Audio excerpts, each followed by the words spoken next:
Hi everybody, I want to thank you and welcome you back to my page, my blog site, or my video, wherever you are in internet land.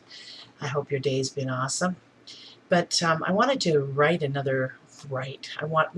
write my notes, but I wanted to do another video today as kind of an add-on to yesterday's video about the detours and the roadblocks that I encountered while I was driving my son to his destination. And I really thought about it yesterday, in regards to those.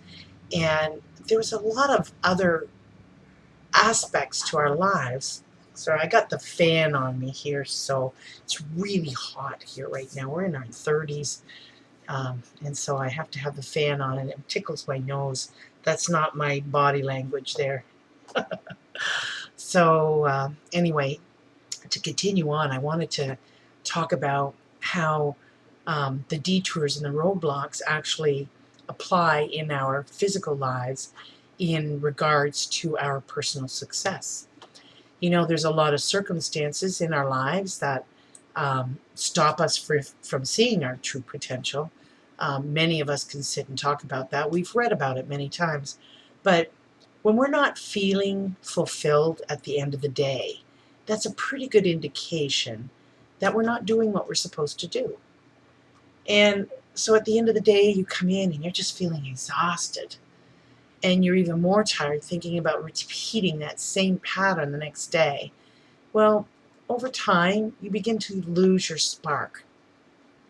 You become numb to your potential, right? To whatever our full potential is. And every single one of us has this life spark inside of us. Some call it a God spark, some call it an energy spark, some actually even call it a success signature. Actually, I would listen to a video where she called it a success signature. Whatever it is, it's that essence of us, where we're not really able to express ourselves fully through our work, or even just being engaged with other people. It's when we know who we are, truly when we know who we are, and we're able to live authentically, that really lights us up inside. And when we find that one thing or two things, whatever it is, that really gives us joy, success usually follows that, right? Because so much breaks away, so much is free from you. Some call it clarity, some people call them breakthroughs. No matter what you call it, just as long as it happens, right? A great exercise to really get things flowing for you is to stop and think. Just really stop and think about something that you loved to do when you were a child.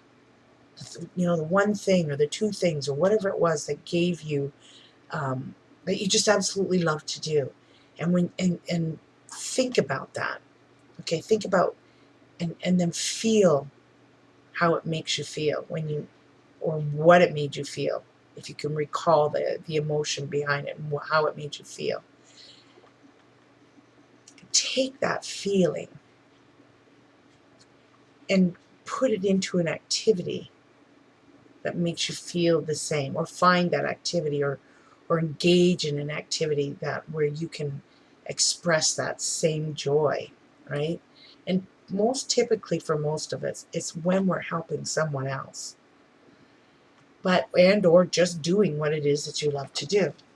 So being as this is the 4th of July for many of my American counterparts, I thought this would be a good time to create your declaration.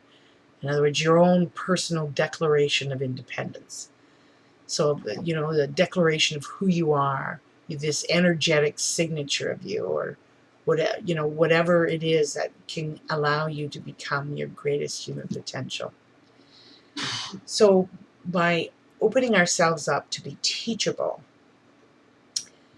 or even allowing ourselves or giving ourselves permission to be successful, we'll find that once we start doing that, there's all those objections are going to start to come up in our lives. They're going to start coming up in front of us. All these old limiting beliefs, these patterns, these belief systems. But instead of putting on the headphones and putting on the closest affirmation video or feel good or whatever it is and try to squash it, let it come up. Just let it come right up. And even let it come up and write them down. So every objection that comes up in front of your face, just look at it. Look at every one of them. And then look at each one of them and evaluate. Try to understand that they don't belong to you. They don't belong to me. They're just lies and misconceptions, right? Because who said that was the truth? So, for example, some of the objections that came up in my life were, you have to work long and hard in order to succeed in life, right? You had, like, hard work was exactly it. And I don't mean hard work mentally, but just hard work physically too. We were workhorses all through our lives. Like, my bones now.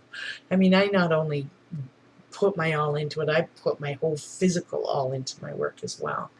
And another one would be money is the only way out of any situation. Work at a career that pays you well. Not that you love, just make sure you pick a career that pays well, right? Pays the bills. Being an artist isn't a career, it's just a hobby. Being an artist doesn't pay the bills, so you shouldn't look at that. These are just some of the objections that I had growing up in my younger years, but not even so much the objections about career, but there's also the objections that come up about your own personal well-being. So depending on your upbringing and the influences that you had in your life at that time, those objections that come up form the basis of our belief systems. Those are the things that we bought into, that we made the choice to buy into. Of course, when we were younger, we didn't really have a choice because that was the only thing we knew to gauge it on. And, not to be unfair, but that's the only thing our parents knew too, is what they were taught, and so on and so on. No one ever stopped to question the rules. The rules are the rules, right? You have to have rules or there's chaos, but for me, when I was going through the list, it was like this inner voice was saying to me, excuse me, I got dust in my eye now, but it feels good having that fan on me. It's some of the things, this inner voice, it really tugged at me, and it basically, when I was going through that list of objections or those list of things that I believed in and thought that were the truth, what kept coming up to me was, who told you? Who told you that? Well, my mom and dad. Yeah, but who told them? Well, their mom and dad. But who told, you know what I mean? Who told you weren't worthy enough? Who told you? Where did they get their authority from? Where did they get theirs from? So when you begin to really look at it that way, it unravels a whole lot of gobbledygook, what I call. No, there's no authority to it, right? So once you go through that exercise, then you begin to recognize these objections for what they really are. They're just lies and misconceptions based on another belief system that doesn't even apply to you, because they're not true. We have this God spark in us. We have the potential. We have this great human potential within us. And yet we put ourselves in these little paradigms, these boxes, and these belief systems based on something somebody told us, right? Some of us have got it, like, even though I was a rebel as a young child, and I wasn't really sure. I used to call myself a rebel without a cause, but there was something that was niggling at me, that something wasn't right, and it took me a long time, because I had a lot of, and I still do have a lot of these inner beliefs, but they're starting to unravel like onion skins. So these roadblocks and these detours, they lead to these belief systems, and once you understand them for what they really are, then you can start to release them from your subconscious. So do that. Do that exercise. Think about the things that you absolutely loved as a child and equate that feeling into something that now that could give you that same feeling. Even athlete. I loved playing baseball. I loved the feeling of when I hit that ball and I could do a line drive, being a left-handed, and I was a left-handed batter. Everybody thought that the left-handed hitters, they had a typical spot that they always hit the ball.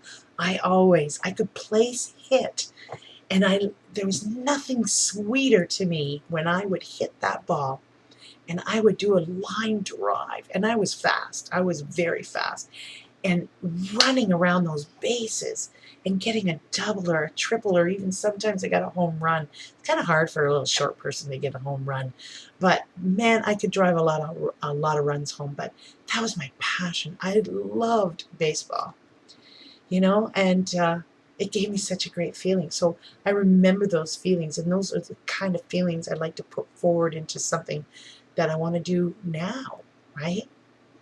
You're never too young, and you're never too old to start this process. So write the list down. Claim your declaration of independence for yourself, for your life, for your family.